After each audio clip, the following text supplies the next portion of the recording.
My name is Celeste Harper, and I'm 26 years old. This story starts 3 weeks before Christmas, when my mother called me and told me not to come home for the holidays. I was standing in my Seattle apartment, staring out at the rain, when my phone rang. "Celeste, honey, we need to talk," Mom said. Her voice had that careful tone she used when she was about to deliver bad news. I asked what was wrong. She hesitated. "It's about Christmas. Your sister Ashley is bringing her new fiancé home. His family is very traditional, very particular. And your father, and I thought it might be better if you didn't come this year." I felt like I'd been punched. "What do you mean, don't come?" She rushed to explain. "It's just you know how you are. You're so different from Ashley. And we don't want to make his family uncomfortable. They're very conservative, and we thought it would be easier if it was just Ashley this year." I couldn't believe what I was hearing. "You're uninviting me from Christmas?" Mom sighed. "Don't be dramatic. It's just 1 year. You understand, right?" I didn't understand, but I said I did, because that's what I always did. I hung up and sat on my couch, staring at nothing. Ashley was the golden child, the successful one, the one who made our parents proud. I was the other daughter, the disappointing one, the one who didn't quite fit the mold they wanted. I need to explain something. Ashley and I are only 2 years apart, but we've always been worlds different. Ashley went to law school, got engaged to her college boyfriend, got a job at a prestigious firm in Chicago. She wore designer clothes, drove a luxury car, and called our parents every Sunday. I went to community college, studied computer programming, and moved to Seattle to work for a small tech startup. I wore hoodies, rode the bus, and called home maybe once a month. Our parents loved us both, I think. But they were proud of Ashley. With me, they were just polite. Growing up, Ashley got the front seat. Ashley got the bigger bedroom. Ashley got the better gifts. I got hand-me-downs, and maybe next year. I stopped competing with her when I was 12. It was easier that way. I made my own path, worked hard, saved money, built a life I was proud of. But apparently none of that mattered, because Ashley was bringing home her fiancé, and I was the embarrassment they needed to hide. That night, I couldn't sleep. I kept thinking about all the Christmases before, the ones where I sat at the table and watched Ashley get praised while I got overlooked. The ones where I helped Mom cook and Dad talk to Ashley about her career. The ones where I felt invisible in my own family. Maybe Mom was right. Maybe it was better if I didn't go home. Maybe I didn't belong there anymore. The next morning, I went to work at Next Tech, the startup where I'd been employed for 3 years. We built custom software for small businesses. It wasn't glamorous, but I was good at it. My boss, Rachel, was a brilliant woman in her 40s who'd taken a chance on me when I was fresh out of school. "Celeste, you okay?" she asked when she saw me at my desk. I told her I was fine. She didn't believe me. "You look like someone kicked your dog. What's going on?" I explained the Christmas situation. She listened, her expression darkening. "They uninvited you? After everything you've done for them?" I asked what she meant. Rachel leaned against my desk. "You paid off their mortgage last year. Don't think I don't know. You were stressed for months, working overtime, taking on extra projects. I figured it out. I'd kept it quiet. 6 months ago, my parents were facing foreclosure. Dad had health problems, medical bills piled up, and they were 3 months behind on payments. I'd found out by accident when Mom mentioned it during a call. I didn't tell them I was helping. I just sent anonymous payments through their bank until the mortgage was paid off. $28,000. Every cent I'd saved over 3 years. They thought it was some kind of bank error or miracle.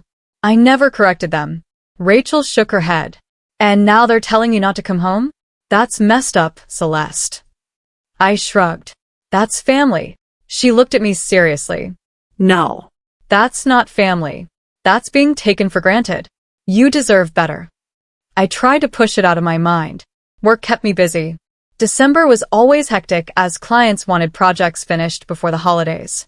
But every time my phone rang, I hoped it was Mom calling to say she'd changed her mind. She never did. Ashley called me once. "Hey, sis. Mom told me about Christmas. That's rough." I asked if she knew beforehand. She hesitated. "Yeah. I suggested it might be awkward with Brandon and his family coming. You know how you can be. I felt anger rising. How I can be? What does that mean? She backpedaled. Come on, Celeste. You know you're not the easiest person to be around. You're awkward. You don't dress up. You wear those weird graphic tees. Brandon's family is sophisticated. I just thought it would be better. I wanted to yell. To tell her she was an entitled brat who'd never appreciated anything I'd done. But I didn't.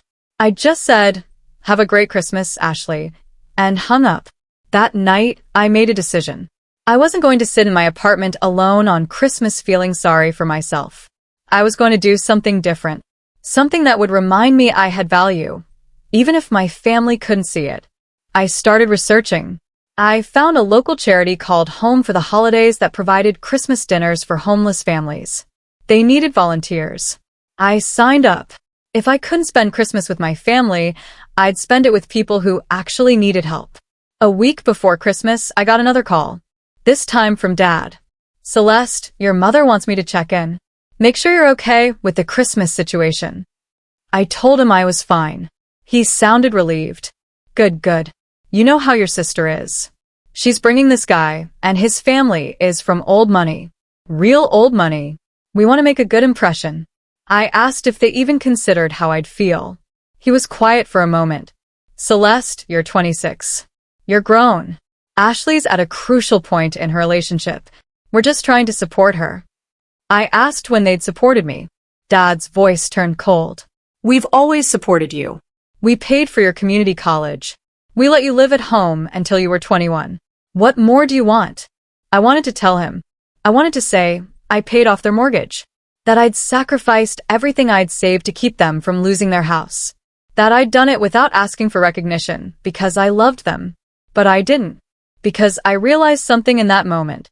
It wouldn't matter. They'd find a way to minimize it. To make it about Ashley somehow. So I just said, nothing, Dad. I don't want anything. Merry Christmas. I hung up before he could respond.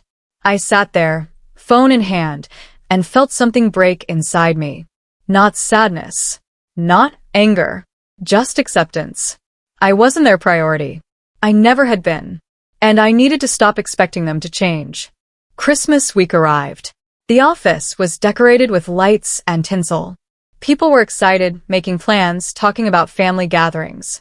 I focused on work and my volunteer shift at home for the holidays. Rachel invited me to her family's Christmas dinner. My kids would love to meet you. My daughter wants to learn coding. You could inspire her. I thanked her, but declined. I didn't want to intrude on someone else's family. She looked disappointed, but understood.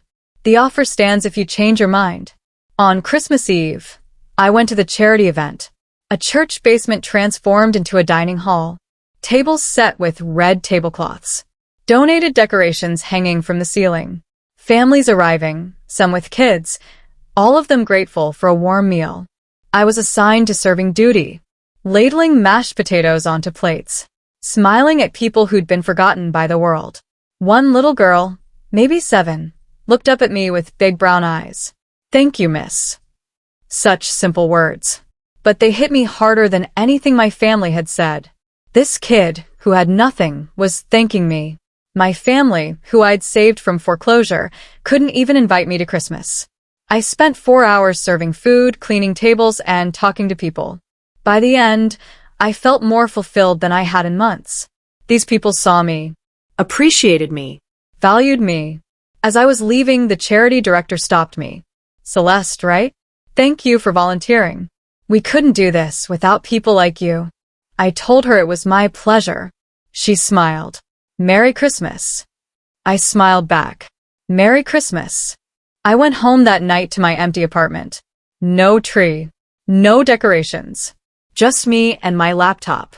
I ordered Chinese food and watched old movies. Around 9, my phone buzzed. A text from Mom. Merry Christmas Eve. Ashley's fiancé is wonderful. Wish you were here. I stared at that text for a long time. Wish you were here. But not enough to actually invite me. I didn't respond. I turned off my phone and went to bed. Christmas morning, I woke up to silence. No family breakfast. No opening presents. No tradition. Just another day. I made coffee and sat by the window watching people walk by. Families. Couples. People heading to celebrations. I felt sorry for myself for exactly 10 minutes. Then I stopped. Because feeling sorry for myself wasn't going to change anything. I turned my phone back on. Dozens of messages. Merry Christmas from coworkers. Rachel checking in. My neighbor asking if I wanted to join her family. And one message from Ashley. A photo. Her, mom, dad, and a man I assumed was Brandon. All smiling. In front of the Christmas tree in the house I'd saved. The caption. Perfect Christmas with the fam. I deleted it. Then I blocked Ashley's number. I was done. Done being the afterthought. Done being the daughter they called when they needed something but excluded when it was inconvenient. Done waiting for them to see my worth. I spent Christmas Day volunteering again. Then I went home and started planning. Planning for the conversation I was going to have with my parents. The one where I finally told them everything. 2 days after Christmas, Mom called. Celeste, how was your Christmas? We missed you. I didn't let her get far. Did you really miss me? Or did Brandon's family just leave? She laughed nervously.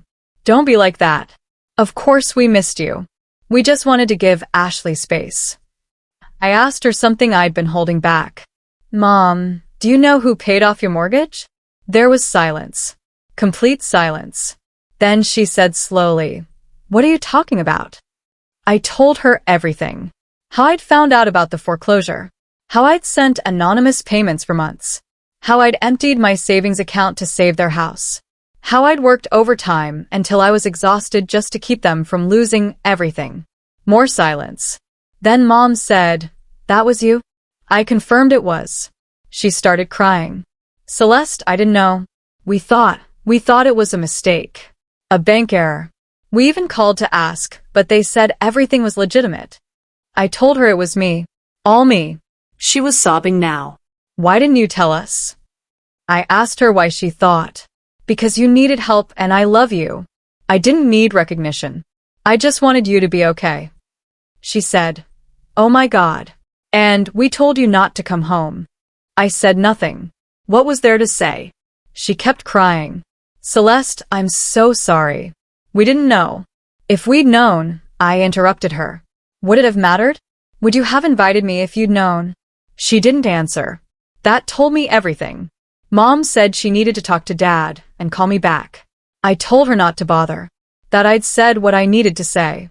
She begged me not to hang up. Please, Celeste. Let me fix this. Let's fix this.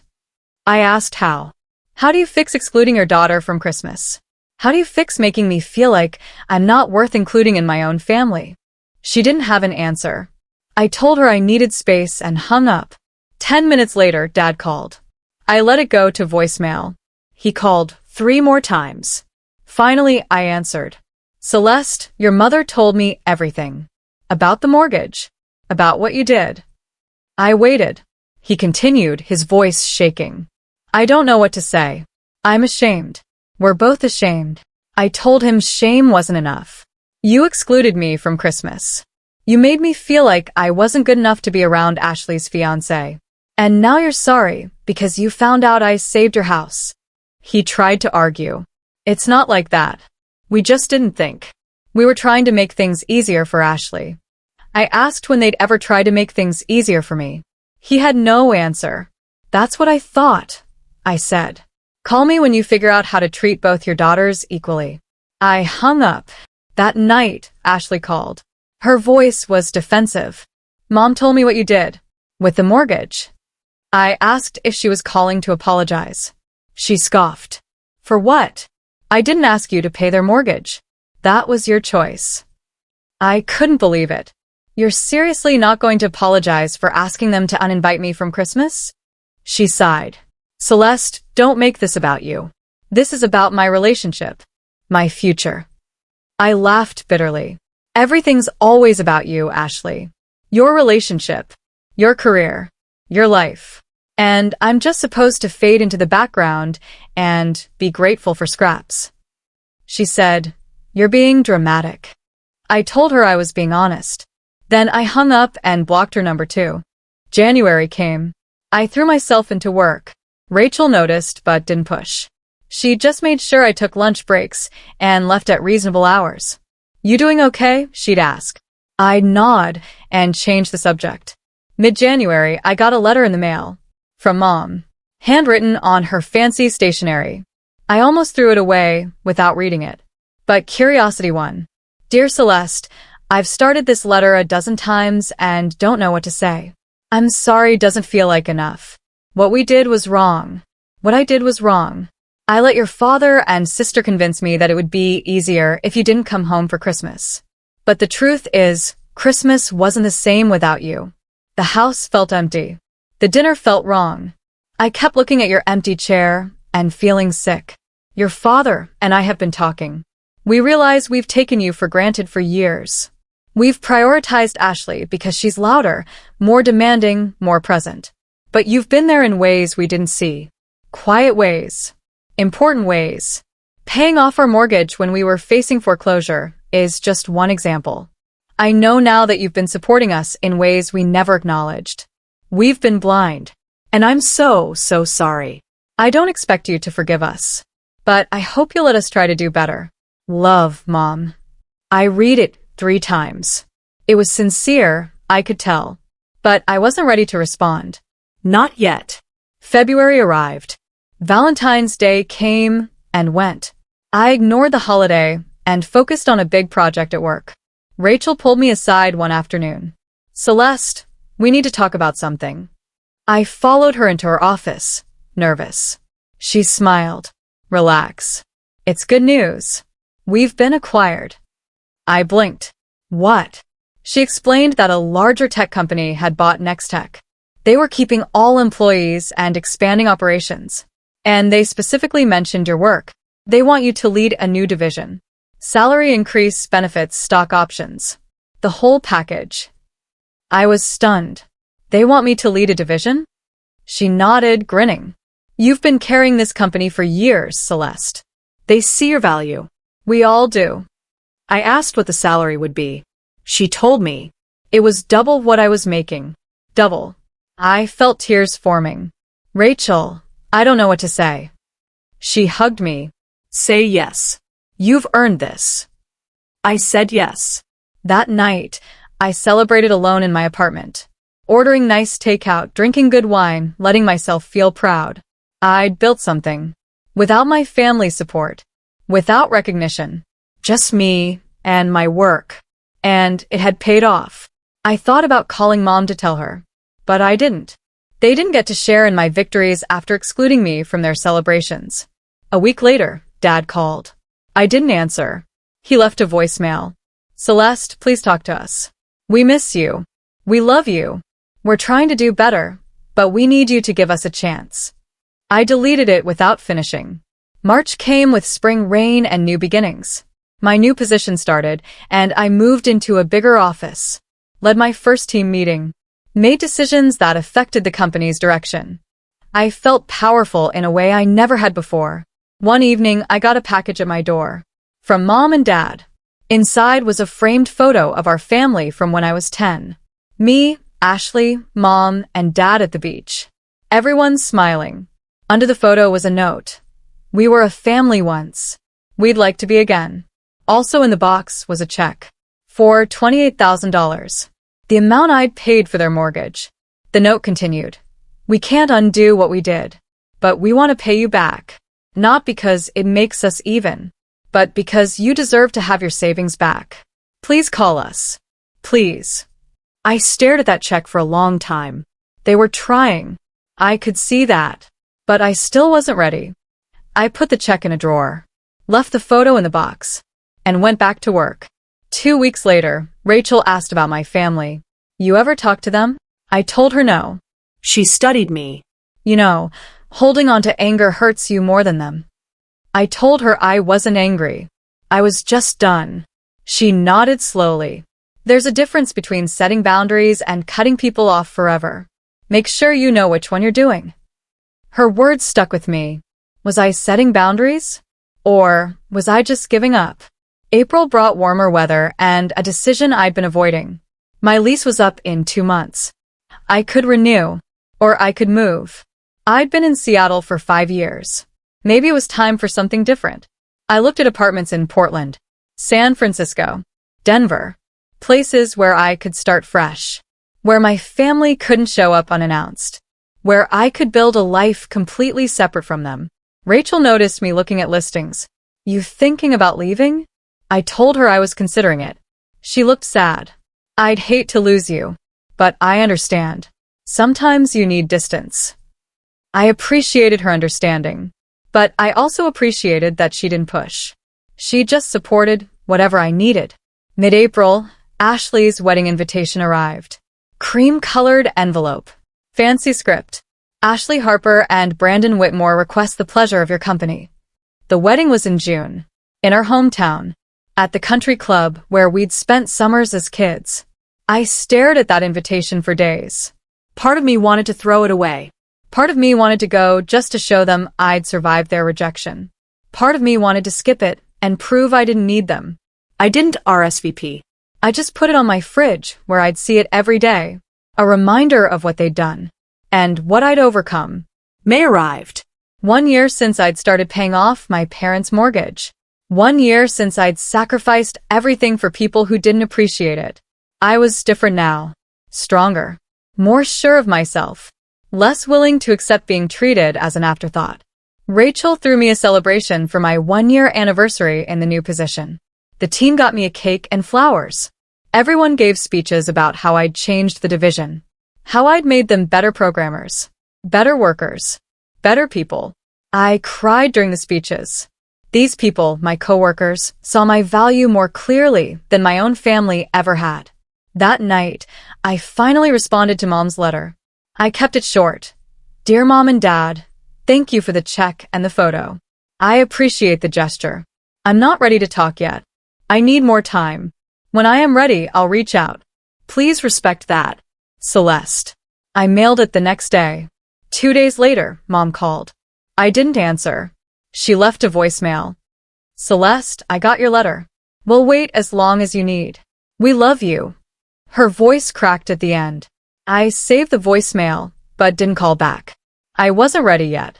Maybe I never would be. End of May, I made a decision about the wedding.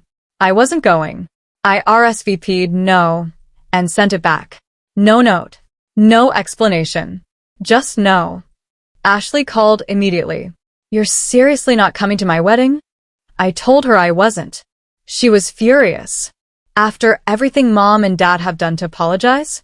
After they paid you back?" I asked if she'd apologized. Silence. "That's what I thought," I said.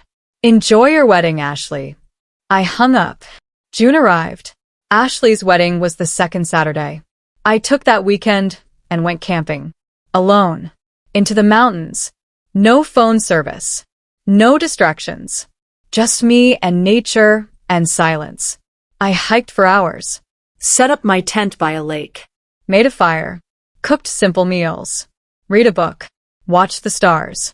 It was the most peace I'd felt in months. On Saturday evening, while my sister was getting married, I was sitting by a campfire thinking about forgiveness. Did they deserve it? Did I owe it to them? Rachel's words echoed. There's a difference between setting boundaries and cutting people off forever. Maybe I had been cutting them off. Maybe that was okay. Maybe I needed to. Or maybe I needed to find a middle ground. A way to have them in my life, without letting them hurt me again. I didn't reach any conclusions that night. But I felt lighter, like I was finally processing instead of just reacting. Sunday, I drove home, turned my phone back on. Dozens of messages. Mom asking if I was okay. Dad saying they missed me at the wedding. Ashley's new husband, Brandon, apparently, had asked where I was. He wanted to meet you, Mom's text said. I deleted most of them, but I saved one from Rachel. Hope your camping trip was good. See you Monday. She always knew when I needed space. I appreciated that more than I could say. July brought a surprise. A letter from Brandon, Ashley's new husband. I almost didn't open it, but curiosity won again. Dear Celeste, we haven't met, but I've heard a lot about you. Ashley talks about you more than she probably realizes. I know there's been tension in your family. Ashley's told me bits and pieces. And I wanted to reach out because I think there's been a misunderstanding. When Ashley suggested you not come to Christmas, I wasn't part of that decision. I didn't even know you existed until after the invitations went out. When I found out you'd been excluded, I told Ashley it was wrong. She got defensive and said it was complicated. At our wedding, I asked where you were. Your parents looked uncomfortable. Ashley changed the subject. It made me realize something important. Your family doesn't know how to talk about you. Not because they don't care, but because they feel guilty. I'm not excusing what they did. I'm just offering perspective as someone on the outside looking in. For what it's worth, I'd like to meet you someday. You sound like someone I'd respect. Brandon. I read that letter 3 times. It was thoughtful, honest, from someone who had no obligation to reach out. Maybe Ashley had found someone good. That didn't erase what she'd done, but it was something. I wrote back. Brandon, thank you for your letter. I appreciate your perspective. You're right that my family doesn't know how to talk about me. They never have. I'm working on figuring out if that's something that can change. I'd be willing to meet you someday. But I need more time. Take care of my sister, Celeste. I mailed it. It felt like a small step forward. Not forgiveness. Not reconciliation. Just acknowledgement. August came with heat and a phone call from Rachel. Celeste, I need to talk to you about something personal. We met for coffee. She looked nervous. I'm retiring. At the end of the year. I felt panic. What? Why? She smiled. I'm 62. I've been doing this for 40 years. I want to travel. Spend time with my grandkids. Live a little. I understood but felt lost. She continued. The company wants you to take my position. Director of Technology. Full leadership role. I stared at her. Me? Lead the entire division. She nodded. You're ready. You've been ready. Say yes. I said yes. Because she believed in me. And because I'd finally started believing in myself too. That night, I wanted to call someone. To celebrate. To share the news. But the people I'd normally call were the ones I wasn't speaking to. I texted Rachel instead. Thank you for believing in me. She replied. I've always believed in you. Now believe in yourself. I realized something that night. I'd built the life. A good one. Without my family's approval or support. I had a career I loved. People who respected me. A future I was excited about. But I also realized I was lonely. That pushing everyone away had protected me, but also isolated me. Maybe it was time to figure out how to let people in again. Even if it was scary. Even if it meant risking being hurt. The question was, did I let my family in? Or did I find new people to build a chosen family with? September brought clarity. I decided to try therapy. I'd never been before, but I needed help processing everything. My therapist, Dr. Kim, was patient and kind. Tell me about your family, she said in our first session. I told her everything. Christmas. The mortgage. The exclusion. The aftermath. She listened without judgment. Then she asked, what do you want, Celeste? I didn't know how to answer. She rephrased. Not what they want. Not what you think you should want. What do you actually want? I thought about it. I want to matter to them. I want to feel like I'm not just an obligation. She nodded. That's valid. Can they give you that? I said I didn't know. She said, maybe you need to find out. Not by cutting them off forever, but by setting clear expectations and seeing if they can meet them. That made sense. Over the next few weeks, we worked on boundary setting, on communication techniques, on understanding that forgiveness doesn't mean forgetting. It just means not letting the past control your future. By the end of September, I felt ready to reach out, ready to have a real conversation. I called Mom. She answered on the first ring. Celeste. Her voice was hopeful and scared. I said, Hi, Mom. Can we talk? Mom cried when she heard my voice. I'm so glad you called. I've missed you so much. I told her I'd missed her too. But I also told her we needed to have a serious conversation. She agreed. We set up a time to video call the following weekend. Saturday afternoon, I logged on. Mom and Dad were both there, sitting close together on the couch. They looked older. Tired. Dad spoke first. Celeste, thank you for calling. We've been hoping for this chance. I took a breath and said what I'd prepared. I need you both to understand something.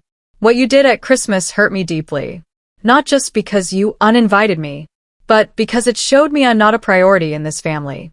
And that's been true my whole life. Mom started to interrupt, but I continued. Let me finish. I love you both, but I need things to change if we're going to have a relationship. I need to be included. I need my accomplishments to be celebrated the same way Ashley's are. I need to feel like I matter. Dad nodded. You do matter. We've done a terrible job showing you that. I told them about the therapy, about the work I'd been doing to heal. I'm not asking you to be perfect. I'm asking you to try. To see me. To include me. To treat me like I'm just as important as Ashley. Mom was crying. We will. I promise we will. I told them it would take time. That trust had to be rebuilt. They said they understood. We talked for 2 hours. About the past. About mistakes. About how to move forward. It wasn't perfect, but it was a start. October came with cooler weather and small steps forward. Mom called me weekly, actually interested in my life, asking about work, about my apartment, About me. Dad sent me articles about tech innovations with notes like, thought you'd find this interesting. Ashley reached out too, tentatively. Celeste, I'm sorry. I know I've said that before, but I mean it. I was selfish. You deserved better from me. I told her I appreciated the apology, that I wasn't ready to be close again, but I was willing to work toward it. She accepted that. Mid-October, Mom asked if I'd come home for Thanksgiving. I hesitated. She quickly added, no pressure. But we'd love to have you. All of us. Together. As a family. I told her I'd think about it. I talked to Dr. Kim about it. What does your gut tell you? She asked. My gut said to try. To give them a chance. To see if they'd really changed. So I said yes. I booked a flight home for Thanksgiving weekend. When I told Mom, she cried. Thank you, Celeste. We won't let you down. I hope she was right. The weeks leading up to Thanksgiving were anxious. I kept waiting for them to uninvite me again, to make some excuse. But they didn't. Instead, Mom sent me the menu and asked what I wanted. Dad texted asking what time my flight arrived so he could pick me up. Ashley sent me photos of decorations she was planning. They were trying, really trying. It felt different this time. Like I mattered. Like they saw me. I packed my bag with cautious hope. Maybe we could fix this. Maybe family could be rebuilt. Maybe forgiveness was possible. I was about to find out. I landed in Chicago on Wednesday before Thanksgiving. Dad was waiting at arrivals, holding a sign that said, Welcome home, Celeste. It was corny but sweet. He hugged me tight. I'm so glad you're here. The drive home was less awkward than I expected. He asked about work and actually listened to my answers. Asked follow-up questions. Seemed genuinely interested. When we pulled into the driveway, I felt emotional. This house. The one I'd saved. The one they'd celebrated Christmas in without me. Mom came out before I could get my bag. She hugged me and didn't let go for a long time. Welcome home, sweetheart. Inside, everything was decorated. Fall leaves, pumpkins, candles. The dining table was set for 5. Mom, Dad, Ashley, Brandon, and me. Equal spaces. Equal settings. No one in the corner. No afterthought. Ashley arrived an hour later with Brandon. She hugged me, and it felt more genuine than it had in years. I'm really glad you came. Brandon shook my hand. Finally. The famous Celeste. I've heard so much about you. I liked him immediately. He was warm, funny, and seemed genuinely kind to Ashley. Over dinner that night, something shifted. People asked me questions. About my promotion. About Seattle. About my life. And they listened. Really listened. Dad told Brandon about my programming skills. She's brilliant. built software from scratch that companies across the country use. Brandon looked impressed. That's incredible. What inspired you to get into programming? I told him, and everyone listened. For the first time in my life, I felt seen at that dinner table. It wasn't perfect. Old patterns tried to resurface. But when Mom started to focus too much on Ashley's career, Dad gently redirected. Let's hear about Celeste's new position. When Ashley tried to dominate the conversation, Brandon nudged her. Your sister was talking. They were trying, actively trying. And it meant everything. Thanksgiving Day was different than any holiday I remembered. I helped Mom cook. We talked while peeling potatoes. Really talked. Celeste, I need you to know something, she said. Losing you this year was the worst thing that's happened to this family. Worse than the foreclosure. Worse than anything. I told her it didn't have to be forever. But things needed to change. She nodded. They have changed. Because we lost you and realized what we'd taken for granted. She told me that after Christmas, Dad went into a depression. He couldn't stop thinking about how they'd excluded me after I'd saved their house. He said he felt like a failure as a father. Mom continued, and when we didn't hear from you for months, it broke us. We'd ruined the relationship with our daughter, and we didn't know if we could fix it. I told her they were fixing it now. By showing up. By trying. By seeing me. She squeezed my hand. I see you, sweetheart. I'm sorry it took me so long. Dinner was beautiful. Turkey, stuffing, all the traditional dishes. When we sat down, Dad asked if he could say something. This Thanksgiving, I'm grateful for second chances.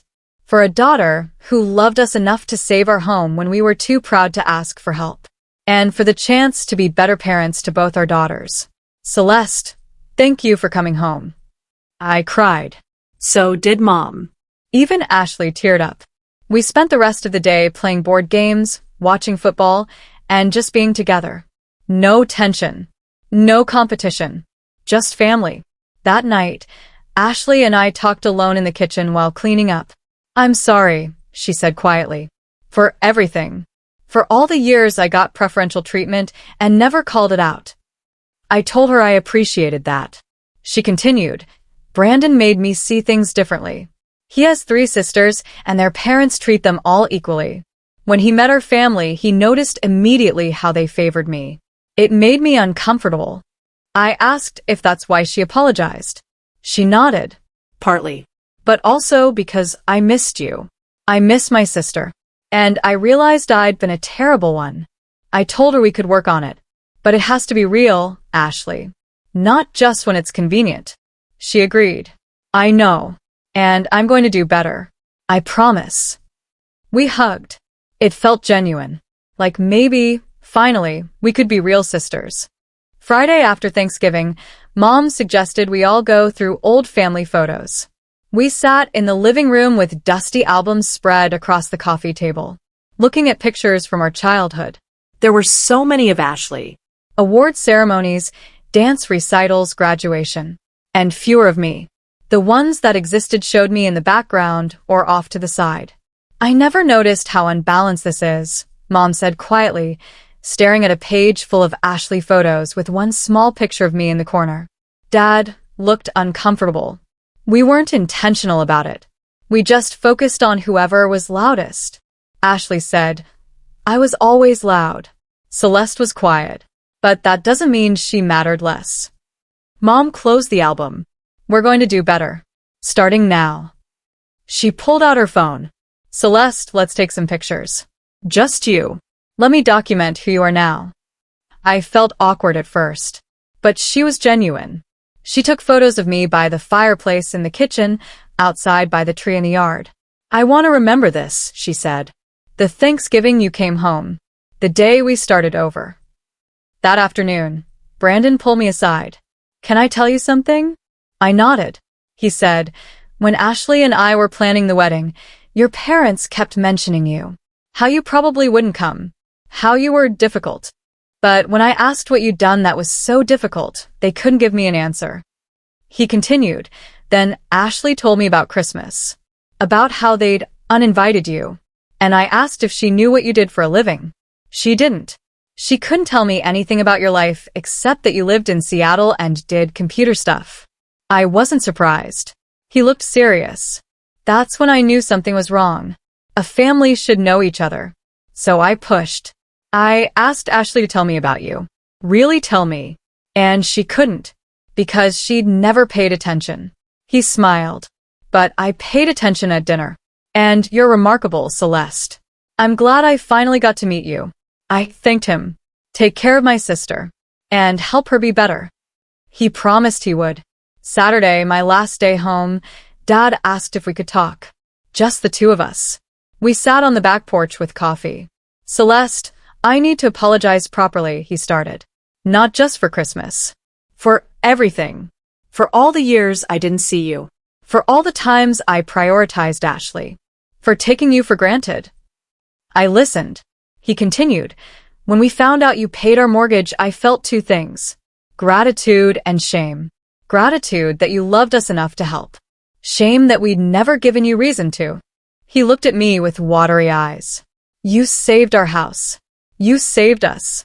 And we repaid you by excluding you from Christmas. I'll never forgive myself for that. I told him he didn't have to carry that forever. But you do have to do better going forward. He nodded. I will. We all will. He asked about my job. My promotion. My life in Seattle. And he actually listened. Took notes on his phone so he could remember details. Asked if he could call me weekly to stay connected. I said yes.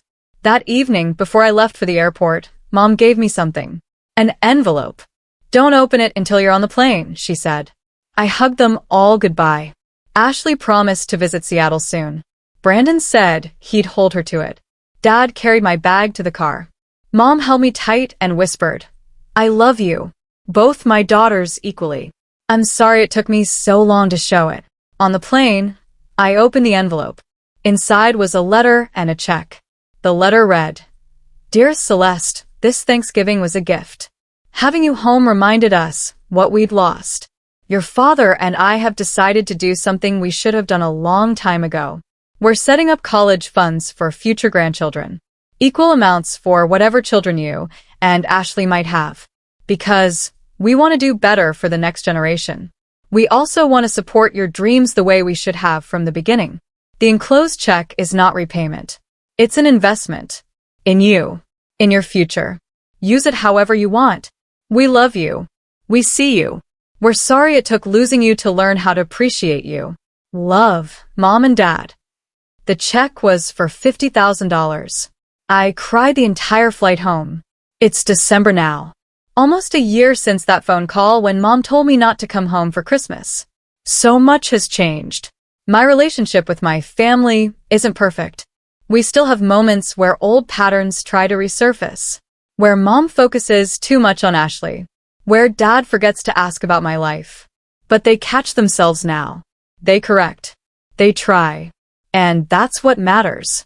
Ashley and I talk once a week. Real conversations. She asks about my work. I ask about her marriage. We're building something new. Brandon visits Seattle with Ashley next month. They want to see my life. My apartment. My office. They want to know me. Mom and Dad call every Sunday. Together on speakerphone. They ask about my week. Tell me about theirs. Send me articles and recipes and photos. Small things that say, we're thinking of you. I used the $50,000 to buy a small house in Seattle. My first home. I invited them all to the housewarming in January. They're all coming. This Christmas, I'm going home. Not because I have to, but because I want to. Because they've shown me I matter. Because they've proven they're willing to change. Because family, even imperfect family, is worth fighting for when they fight for you too. Last week, Mom sent me a package. Inside was a new family photo album. The first page had a picture from Thanksgiving. All 5 of us smiling. Under it, Mom had written, Our family, complete. The rest of the album was empty pages.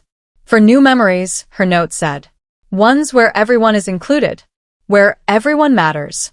Where everyone is seen. I cried when I saw it, because it meant they understood. That excluding me had broken something. And including me was healing it. Rachel asked me recently if I regretted paying their mortgage. If I wished I hadn't helped them after how they'd treated me. I told her no, because it showed me who I am.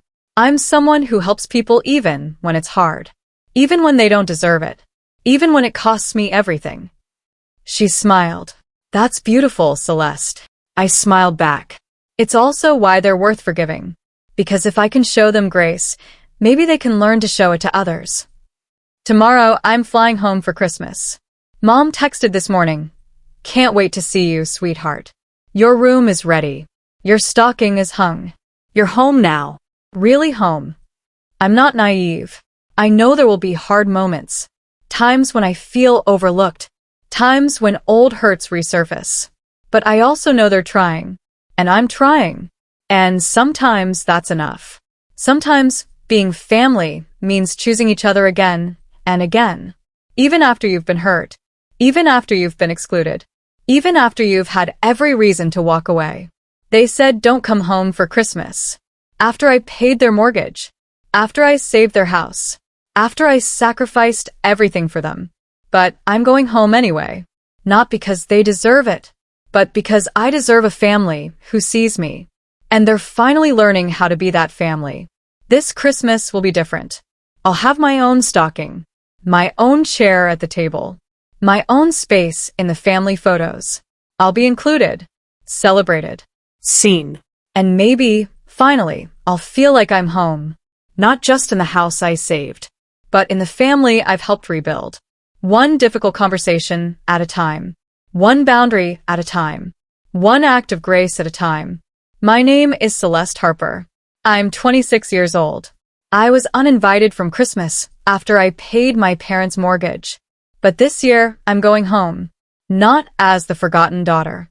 Not as the disappointment. But as someone who's finally seen. And that's the best Christmas gift I could ever receive.